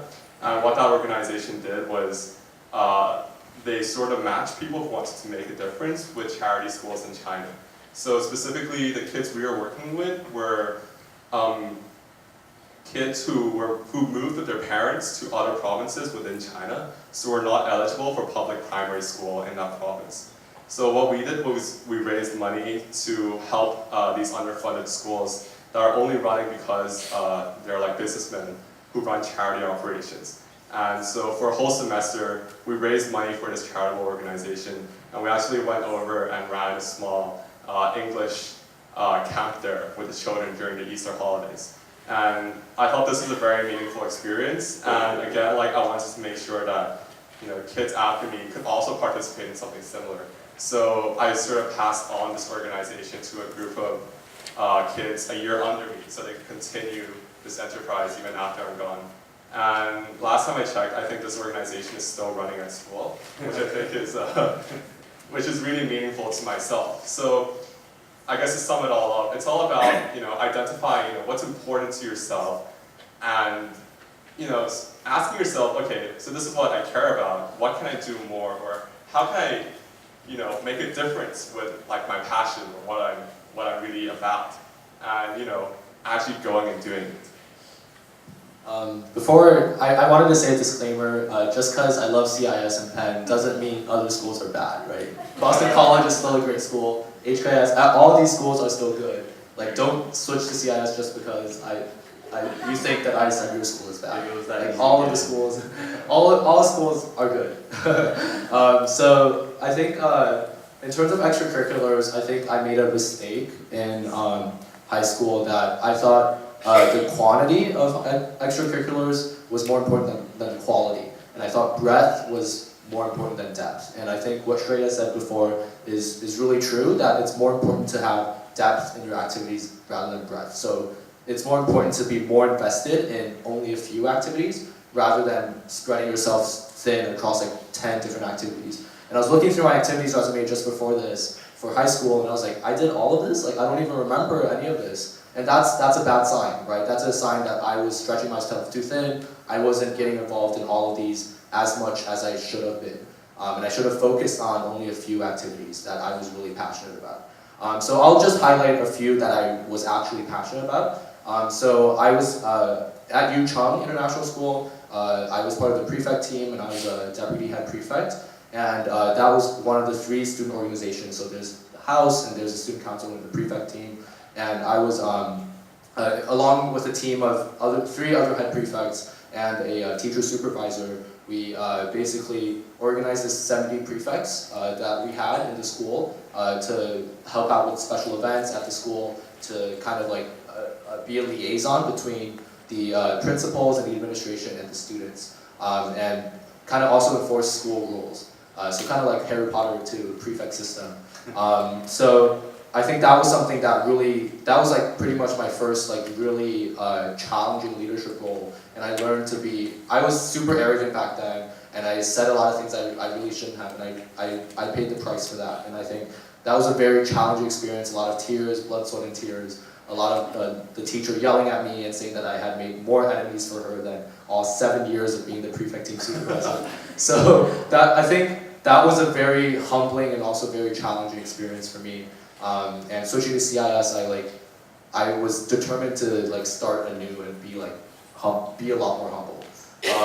And I was part of the swim team all throughout high school. That was just for exercise basically, but a lot of my friends were also from the swim team. And I was involved also with a lot of other like teaching and mentorship activities, like peer mentorship or going into foster children's homes and to teach English, and doing things like that are related to education. And I did an internship that I think we'll talk about internships later, so I'll go more in depth with that later. Actually, we're almost running short on time, but I have 2 more questions. One for Cedric specifically, because you all talked about your universities. What is it like to study at Harvard? Be honest. It's pretty great. going into the first semester, I expected everyone to be like super smart. That's not really true. Like they're all pretty bright. They're great people. I think Yash talked about it earlier. Most people are really driven, that's for sure. Everyone's always trying to work hard. And there's just many opportunities and like many amazing people and faculty that you just get to meet there. So like, just off the top of my head, my economics professor this semester used to be the Deputy Prime Minister of Russia under Boris Yeltsin, and now he's in America teaching economics, which I thought was like bizarre. But Harvard actually has this program called Classroom to Table.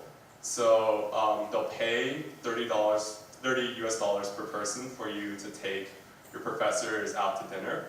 And so I actually got to eat dinner with, the ex-Deputy Prime Minister of Russia, which I thought was pretty cool. And also, like, because of how prominent Harvard is, you have loads of like really famous people and prominent figures come speak at the school. So I know Draymond Green, the basketball player, he came to Harvard to speak one time, and I won the lottery and got to see him, which is really cool. I was like this close to Draymond Green. I was about to take a picture, but like he walked away. But so that was really cool. In terms of academics, it is quite a lot of work if you go out and party every weekend and like both days of the weekend and don't balance. But then if you sort of like balance your time properly, you can have like quite a nice social life, meet lots of cool people, and also do pretty well at school. And yeah, like Boston's a great city. Like it's a bit quiet, but it's really beautiful. Just walking along the Charles River at dusk is something I like doing. It's just so beautiful because the sun's setting and like the wind's blowing in your face, and you can like hear the river flowing. It's just like, wow, this is amazing. And I really like the school. Yeah, cool. And you get lots of opportunities. So if you sign up to a few email lists, like you'll get emails every day about some sort of event happening on campus, or like some sort of extracurricular that's having that's like trying to get new members, or like job opportunities. There's a bit of everything for everyone there, and yeah, I'm just very lucky that I'm very blessed that I managed to get it. Thank you. Sorry, I was just mildly distracted. Okay, thank you so much. The last question is a little bit more IB specific, since we have a lot of people talk about AP. Sorry, listen. But can you tell us how to survive the IBs? Like, what's your take on how to do well and survive IBs and application process? I think for the IBs, it's just about I don't know. Well, like first thing off the top of my head is just like study. Don't leave it to the last minute. Like if there's something you don't really understand, like ask. That's what your teachers are there for. Like don't forget something, and like don't not know something and then just leave it till the last minute and panic about it.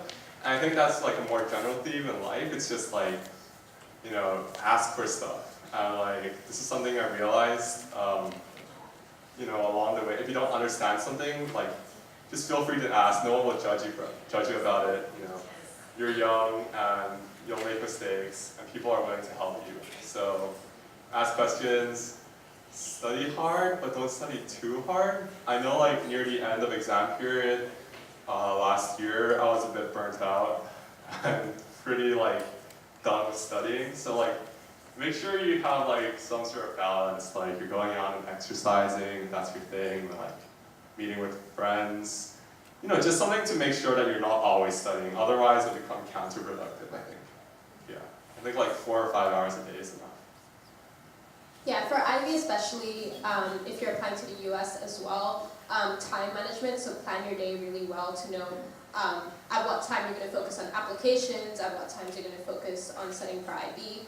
Also, because predicted grades are decided by teachers, make sure you have a really good relationship with them, because I know some people who were really good students, but because there's so many things that are assessed internally, they got really bad marks for it, and it wasn't their fault. It was basically because they didn't know the teachers. And yeah. That goes the same with APs as well. Have a good relationship with your teacher. And Jay? Yeah, IB was the 2 most stressful years of my life, like the 2 hardest years of my life, academically. And I'd say like, well, for academically, on the academic side, I think make sure that you make all the deadlines, make sure you're on top of everything, make sure that you're proactive, and being on top of things feels so good and feels so much better than being behind, right? Because if you miss one deadline, then that like, it creates a domino effect, right? Then you miss another deadline, then you stay up to try to make that deadline, then you miss another deadline. It's like swimming. So like if you miss an interval, like when you're swimming and you have to swim like, 2 laps every 30 seconds, if you miss an interval and then you try to make up that time, you miss another interval and then you skip a few laps and then, it all piles up in the end. I was thinking about this because I missed an interval in swim team practice once. And I was thinking, oh, that's an analogy for IB, right? So always be on top, always get things done early, even if there's a test in 1 or 2 weeks. Like if you have time now and you have nothing else in between, start studying for that test. Or even though college apps seem so far away, like 2 months away, start writing those essays. Like get those to teachers, get feedback. Right? So that's on the academic side. Always try to stay on top of things, because if you go under, it's really hard to come back up. And that's not just, I don't want to terrorize you, but it's just really, just stay on top of things. And I think on the other side, like on the holistic side and on the more like mental health side, find friends, right? Like find a good community.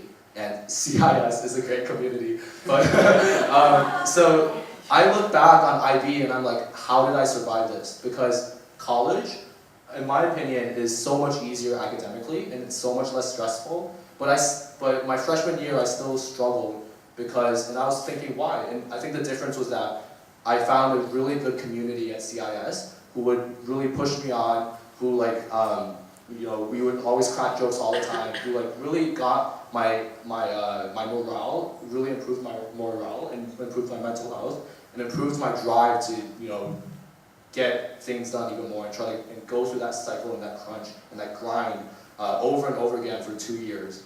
And also be open-minded. Don't just focus on studying, right? Like a lot of, I think, Asian parents are like, oh, you gotta focus on studying, you gotta focus on studying. Like cut exercise, cut swim team, cut like, extracurricular activities, but achieve a balance, right? And I think the best students that I noticed were the ones that had a good schedule. They had a good routine. They went to bed at a reasonable hour.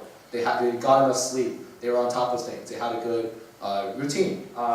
And for me, I think I did a teaching residency over the summer between year 12 and year 13, which is probably the most stressful summer ever because of college applications. And people were like, you're crazy. Why did you do this? But after doing that teaching internship, that cemented my aspirations of becoming a teacher. And that, I absolutely loved it. It's called Summer Bridge, Hong Kong. You guys should apply. Hong Kong, high school and college students can apply. So you design and teach your own course to underprivileged students. I absolutely loved it. And I thought like after Summer Bridge I'd be totally dead, but it really improved my morale and my drive. And I was really on like an emotional high. And I rode that all throughout year 13 to college apps. And almost a lot of my essays mentioned Summer Bridge, and it was something that I absolutely love. I talk about it all the time. My friends are like, shut up, but like I still talk about it. So you should find that passion that you can really talk about. And that was something that I really didn't expect to help so much in IB and in college applications, but I like that really improved my drive, and it gave me something that I could really talk about and write about in interviews, in essays, and even up till now. Yeah, just to clarify something, that the IBs, they go by years, so year 13 is equivalent to grade 12 in the American system. It's not that they have one more year. But anyways, Elizabeth, anything about course selections for, Hong Kong International School students, or in general?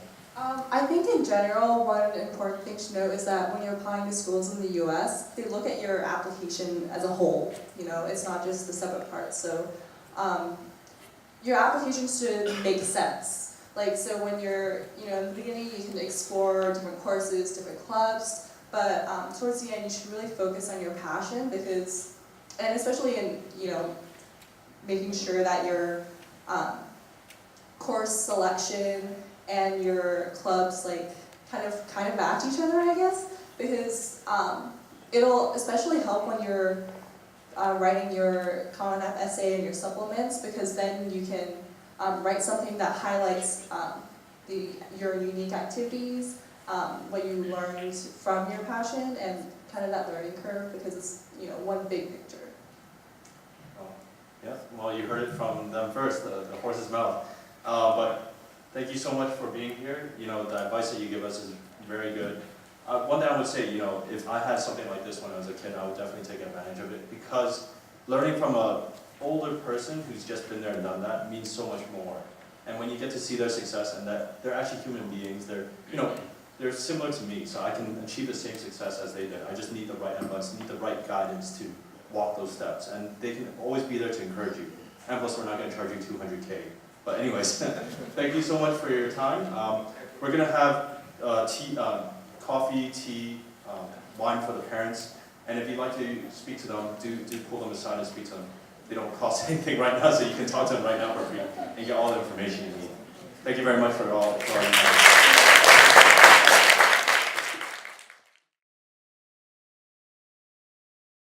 Hello everybody. Today we have here Mr. Peter Hardman. He's a veteran math teacher for 43 years. 20 of those years he was teaching in New Zealand in their local curriculum. And then 14 years in Hong Kong International School, where I went to school. He taught AB Calculus and also AP Stats. And then the last 9 years he taught at International School of Bangkok, where he taught higher level math and standard level math. We are very lucky to have Mr. Hardman on our platform, and he is here to share some of his experience of teaching both the APs and the IBs today. Thank you so much for being here. Pleased to be here. So when you were teaching the APs and the IBs, what was your experience like teaching both sides? Well, I enjoyed both. They're quite different. The IB is a 2-year course. The AP is a 1-year course. The AP is basically a bunch of subjects that schools offer, and students can take them, and mostly in the grade 11 and grade 12, sometimes in grade 10. The IB is it's an all-encompassing course where they do statistics, calculus, algebra, all the math topics you can basically think of that a normal school would do, and it's a 2-year course, and they do an internal assessment as well, which is basically 20% of the grade at the end, and that's marked by the teachers and moderated by a team of experts. And what's the differences between the curriculums? I think the AP, because it's just focused on calculus or on statistics, is a little bit more in depth in some ways than the IB. But the IB, of course, does a wider range of topics. So what you win and what you get in one you don't get in the other. But they're both amazing courses for students at high schools. And what are those subjects that the IB covered that the APs didn't? Well, they do things like complex numbers, math with induction, vectors, which is a neat math topic, and probably deeper into probability and as well. Great. And you talked a little bit about the grading system. What's the main difference that you see between those two curriculums? The AP is, I only talk for math in this case, but they have an exam at the end of the year, and half of it is multiple choice and half of it's free response. So kids have to be schooled up on how to work at multiple choice questions. Whereas the IB don't have multiple choice, it's all free response or short answer questions, as well as the internal assessment. Those are marked by teachers who have been accepted as graders, and it's all done online these days. And what's the view of university admissions on having these two on your transcript? Yeah, well, universities admissions love seeing these on kids' transcripts because it shows that the kid is challenging themselves and is probably pretty able to be able to do it. So they take a close look. They basically, universities get to know the schools, and they know that if a kid's coming from HKS or ISB in Bangkok, they know the quality of the teachers, they know the quality of the school. So if a kid has an A for a grade at the end of the semester 1 in their 12th grade, they know they're probably going to be successful on the exams. The universities in the UK, some of them will insist on a student getting a certain grades in their IB subjects, like they might insist on a 7 for math and a 7 for physics, and something else, whatever, for the other subjects. But if the students don't make those grades, they can sometimes they can rescind the offer. Really? Okay. And you've been teaching for so long, you must have had some very successful and some who lacked a little bit in success. What would be the main difference that you see? Well, I've seen thousands and thousands of kids who could have scored very highly in the in both IB or AP, but have lack of motivation and only put the time in that they want to put into it and don't go the further distance to help themselves. The kids that are successful generally are ones who will put extra time in after school. Both of them, one 2-year course and the other being a 1-year course, really it's that teachers have to move and be really organised to get through the curriculums in the time. And kids really need to do extra work on their own. I used to always have a lot of kids come in at lunchtime or after school for extra help to keep up with the pace. Well, I think this is very invaluable insights into both the APs and the IBs, and for sure it's something I learned about how college admissions see each school as a unique school, and they can see the type of confidence that they put into these teachers. Thank you so much for your time, Mr. Hardman, and we're so lucky again to have you on our platform. Thank you. Glad to be here. Thank you. Hi, so I graduated from UWC Southeast Asia in Singapore last year with an IB diploma with a score of 45 out of 45. And I'm now studying medicine at Imperial College London. This is a 6-year program, so at the end of 6 years, I'll be graduating with an MBBS as well as a Bachelor of Science. Well, so I primarily chose Imperial because of the way it structures its medical program. And I'm lucky in the sense that I knew I wanted to do medicine because for me, I think it provided the correct balance between science and making a real impact, a real tangible impact on people's lives.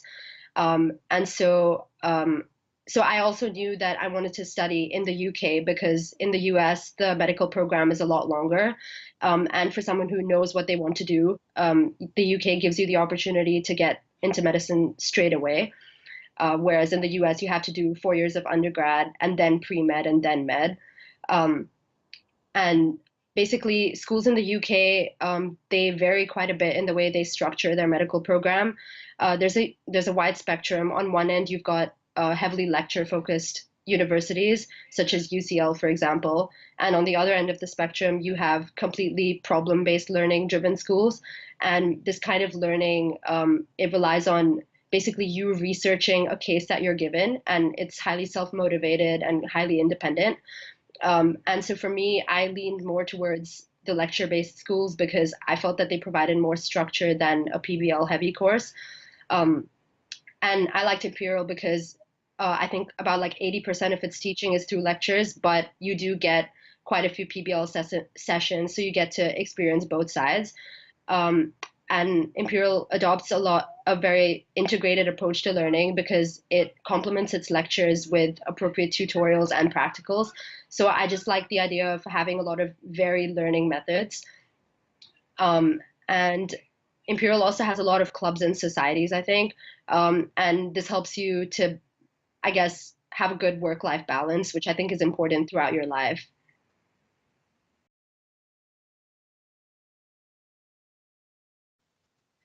That's admittedly a hard question. Definitely a lot of hard work. I think for me, starting revision early was a key factor. I think a lot of people make the mistake of leaving their revision to the very end, and cramming doesn't always work. I'd say my best advice would be to probably ask your teachers as many questions as you can while you're studying the topics, so that you basically familiarize yourself with the concepts a lot more in advance, so that when you're actually revising for the exams, you're simply reviewing the material rather than actually learning a lot of content. And at least for the IB, I know that there are a lot of resources available online, and you can always ask your teachers as well for past papers. I think starting past papers early is also very important, because it's really important to familiarize yourself with the structure of the question so that you're not taken by surprise in the actual exam.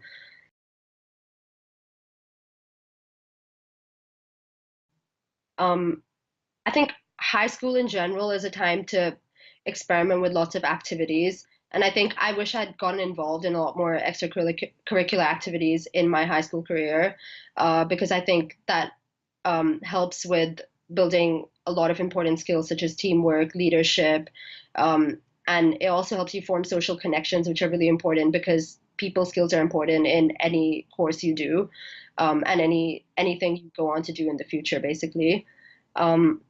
So yeah, I'd say that I wish I got more involved in extracurricular activities, because it would help me hone my skills of being able to manage my time well and manage and have a good work-life balance.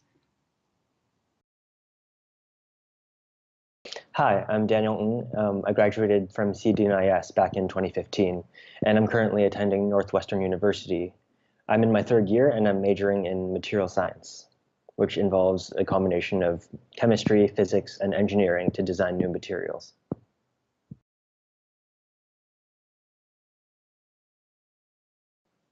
When I was looking for universities, one of the most important things that I felt was a really good faculty to student ratio.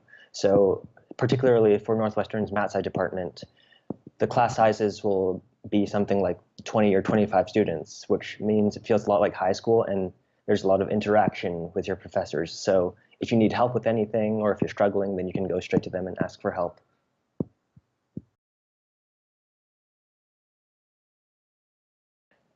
In high school, I really enjoyed chemistry and physics. So when I was looking around for majors, I actually discovered this major, material science, which I'd never heard of before. And apparently it involved both chemistry and physics. And I felt like it was a really good combination of the two things, and I thought it was interesting. With material science, most large companies like manufacturing companies, will have materials engineers on hand. And you can also become a materials research scientist and work for government labs, or you can become a professor.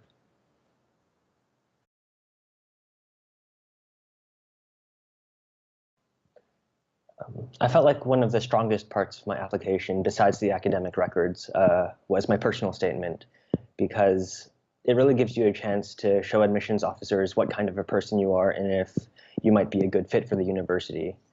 Besides that, I was also part of my CDNIS's math club, and I also was a scout, which involves a lot of different activities which show that you're a well-rounded person.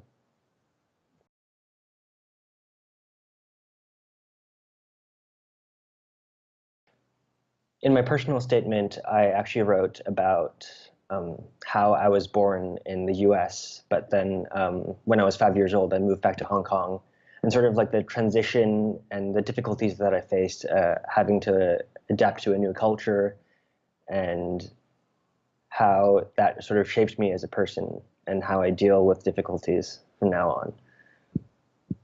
As for leadership roles, with Scouts, I was actually the vice chairman of the executive team.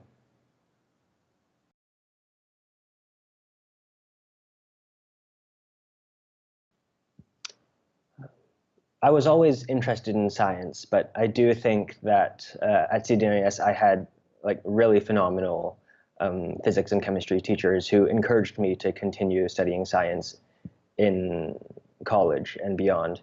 And also, I do feel like CDNIS prepared me very well for college. in terms of these sort of things that I would have to do and the sort of academic rigor that I needed to be prepared for.